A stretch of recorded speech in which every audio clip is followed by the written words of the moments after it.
আজকে যে বিষয়টা নিয়ে কথা বলবো সেই বিষয়ে কথা বলতে গিয়ে আমাকে কিন্তু নিজে নিজে কিছু প্রশ্ন করতে হবে।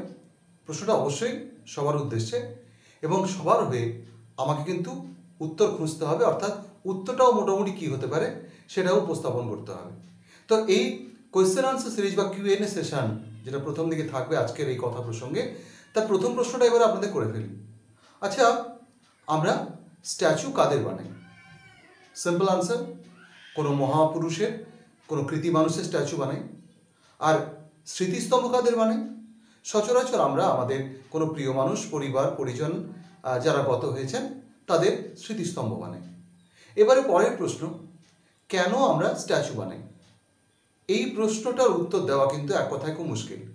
কারণ স্ট্যাচু কেন বানাই তার উত্তর যদি ঠিকঠাকভাবে আমাদের খুঁজে বের করতে হয়, তাহলে প্রথম যে উত্তরটা আসবে সেটা কিন্তু খুব ভাষা। সে উত্তরটা হচ্ছে ওই মহামানবের যার স্ট্যাচু বানানো হচ্ছে তার প্রতি শ্রদ্ধা জানানোর জন্য। আর কোনো উদ্দেশ্য যে কোনো একটা অকেশন বা উপলক্ষ উদযাপন করতে হবে, সেই উপলক্ষে স্মরণীয় কিছু করতে হবে, সেই উদ্দেশ্যে স্ট্যাচু বানানো, সেটাও হতে পারে। তো এরপরের বিষয় হচ্ছে স্মৃতিস্তম্ভ আমরা কেন বানাই। স্মৃতিস্তম্ভ বানানোর কারণ মোটামুটি যেটা ভাবা যেতে পারে বা যেটা খুঁজে বের করানো যেতে পারে সেটা হচ্ছে আমরা প্রিয়জনের স্মৃতিটাকে ধরে রাখতে চাই। বেশ, এরপরে এই বিষয়টা অন্যদিকে দেখা যায়। আচ্ছা, যার স্ট্যাচু বানানো হলো, সত্যি কি তার প্রতি আমরা সম্মান দেখালাম স্ট্যাচু বানিয়ে? এই প্রশ্নটা শুনে সবাই রেড়ে করে উঠবেন, এ আবার কি কথা, এতদিন তো তাই হয়ে এসছে। স্ট্যাচু বানানো হয়েছে শ্রদ্ধা দেখানোর জন্য, মহামানবের প্রতি আমাদের যে প্রবল একটা শ্রদ্ধার্ঘ্য সেটা সবার সামনে তুলে ধরার জন্য। আচ্ছা, স্ট্যাচুগুলো বানানোর পরে, উদ্বোধনের পরে সারা বছর কি অবস্থায় পড়ে থাকে সেটা কি একবার খেয়াল করে দেখেছেন? দেখেননি, বা খেয়াল করেছেন বা দেখেননি, দেখেছেন কিন্তু খেয়াল করেননি। বিষয়টা হচ্ছে এই জায়গাতে, স্ট্যাচু যদি শ্রদ্ধার্ঘ্যের নিদর্শন হয় তাহলে সেই শ্রদ্ধা সারা বছর ধরে থাকা উচিত।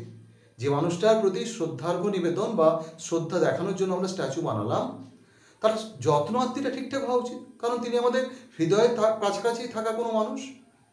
কিন্তু ঠিক উল্টোটা হয়, ওই মহামানবের জন্মদিন বা মৃত্যুদিনে মালা দেওয়া, কিছু বক্তৃতা করা, পায়ের কাছে কিছু ফুল দেওয়া, বা যদি আবক্ষ মূর্তি হয় মূর্তির যে পেডেস্টাল বা পাদভূমি, ওইখানে ফুল দিয়ে আমরা দায়িত্বশালী। তারপরে কিন্তু শুকনো মালাটা খুলে দেওয়ার বা খুলে আনা লোকেরও দেখা পাওয়া যায় না।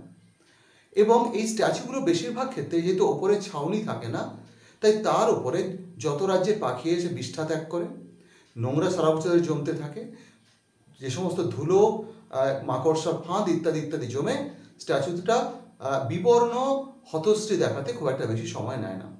তাহলে যে মানুষটার প্রতি আমি শ্রদ্ধার্ঘ্য বা আমরা শ্রদ্ধার্ঘ্য নিবেদনের জন্য স্ট্যাচু বানালাম, এটা শ্রদ্ধার্ঘ্য নিবেদনের নমুনা তো বিষয়টা হচ্ছে, যদি সত্যিই কোনো মহামানবের প্রতি আমরা শ্রদ্ধার্ঘ্য নিবেদন করতে চাই, তাহলে আমার মনে হয় এটা উপায় নয়।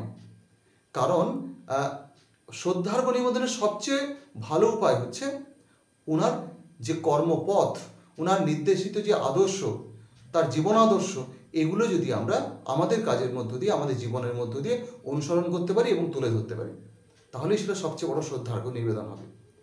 তো এই জায়গাটাতে যদি সত্যি কোথাও স্ট্যাচু বানাতে হয়, আমার মনে হয় যে স্ট্যাচুর ক্ষেত্রে কিন্তু একটা মেনটেন্যান্স যদি আমরা অ্যাসার্টেন করতে পারি, নিশ্চিত করতে পারি যে হ্যাঁ এই স্ট্যাচুটা রেগুলারলি মেনটেন হবে, উইকলি কিংবা মান্থলি অথবা ডেলি, তাহলে কিন্তু স্ট্যাচু বানান।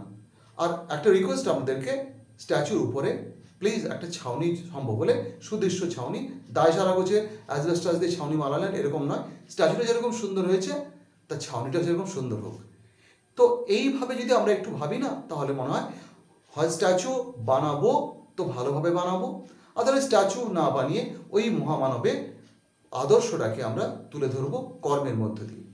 তো এইটুকু রিকোয়েস্ট আপনাদের করব, কারণ এই বিষয়ে যে ভাবনার অবতারণা, সেই ভাবনার অবতারণা মূলত আমার মাথায় প্রথমে আসে আমার এক খুব পরিচিত শ্রদ্ধেয় মানুষ দুর্গাপ্রসাদ মাসানবাবু, সম্মানীয় শিক্ষক মহাশয়, তার একটা পোস্ট কয়েকদিন আগে ফেসবুকে দেখে এই ভাবনাটা মাথায় আসে। তো উনি কি করেছেন বা কী জন্য পোস্টটা করেছিলেন তার একটা ছোট ভিডিও ক্লিপ আমি শেষে অ্যাড করব। এবং এই বিষয়ের যে দ্বিতীয় অংশটা ছিল, অর্থাৎ স্মৃতিস্তম্ভ, সেই বিষয়ে এবার একটু কথা বলা যায়। তো স্মৃতিস্তম্ভ যেগুলো আমরা বানাই প্রিয়জনের স্মৃতিতে, সেগুলো খুব দায় সারা গোছের অর্থ বাঁচানোর জন্য খুব ছোট করে বানাই। এবং এই যে স্মৃতিস্তম্ভগুলোতে অযত্নের ছাপ আরও প্রকট হয় বেশিরভাগ ক্ষেত্রে। হ্যাঁ, কিছু কিছু বাড়িতে হয়তো যত্ন সহকারে এটা মেনটেন করা হয়, কিন্তু বেশিরভাগ ক্ষেত্রে আমি দেখেছি এই যত্নটা থাকে না।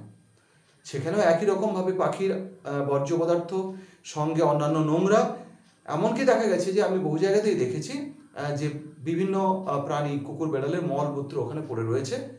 এবং কুকুরদের একটা স্বাভাবিক স্বভাব রয়েছে, আপনারা জানেন, তাদের মূত্রত্যাগের যে একটা টেন্ডেন্সি থাকে, সেটাও ওখানে ওরা করে যায় প্রায়শ। তো যদি প্রিয়জনের স্মৃতিটা আমাদের বাঁচিয়ে রাখতে হয়, আমাদের মনের মধ্যে জাগরুক থাকুক। আর যদি সত্যি এই মানুষটি জীবনে কিছু স্মরণীয় বিষয় থাকে, সেই স্মরণীয় বিষয়টাকে আমরা আমাদের কাজের মধ্য দিয়ে তুলে ধরার চেষ্টা করব। আমি খুব প্র্যাকটিক্যালি আমার পার্সোনাল লাইফ থেকে একটা কথা বলি। আমি মজা করে আমার ছেলে বা আমার বাড়ির যারা মেম্বার্স রয়েছে তাদেরকে বলেছি যে আমি মারা গেলে দয়া করে ওই সমস্ত স্মৃতিস্তম্ভটম্ভ কোথাও বানাতে যাস না। এমনকি সাধ্যটুকুও যদি না করিস আমি খুব খুশি হব। বরং ওই দুটো দিন, আমার জন্মদিন আর মৃত্যুদিন, যদি সত্যি আমাকে মনে রাখিস বা তোমরা যদি মনে রাখো, তাহলে 10টা গাছ লাগিও। কারণ আমার মনে হয়েছে পৃথিবীতে এই কাজটা খুব জরুরি একটা কাজ।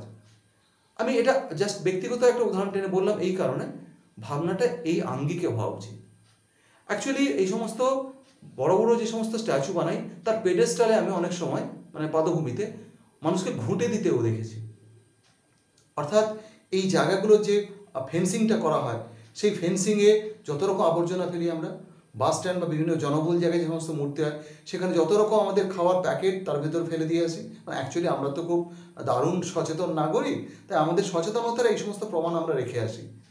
তাই এইগুলো মাথায় রেখে সবার কাছে করজোড়ে অনুরোধ, আপনারা যদি স্ট্যাচু বানাবেন ঠিকঠাকভাবে বানান, মেনটেন করুন, এবং বানানোর জায়গাতে অবশ্যই একটা সুন্দর দেখতে মূর্তির সঙ্গে সাযুজ্যপূর্ণ ছাউনি দেন। আর অবশ্যই তার রেগুলার একটা মেনটেন্যান্সের ব্যবস্থা করুন। আর যদি সম্ভব হয় স্ট্যাচু বানানো থেকে বিরত থাকুন। কারণ ওই মহামানবের আদর্শটাকে না খুব বেশি করে তুলে ধরুন, প্রচার করুন, আলোচনা সভা করুন, এবং ছাত্রছাত্রীদের মধ্যে এই সচেতনতা গড়ে তুলুন। তার জন্য স্ট্যাচু দরকার নেই।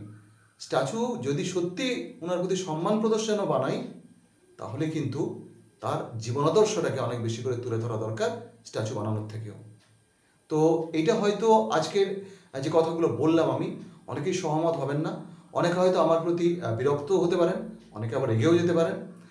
যার যে অনুভূতি হোক না কেন, আমার ব্যক্তিগত স্তরে যে কথাগুলো আমার মনে হয়েছে একদম মনের ভেতর থেকে সত্যি বলে, সেই সত্যি কথাগুলো আপনাদের সবার সামনে তুলে ধরার জন্যই আজকের ভিডিও। আপনাদের কার কি মতামত ভিডিওর কমেন্ট বক্সে যদি চান করতে পারেন। সবাই ভালো থাকুন।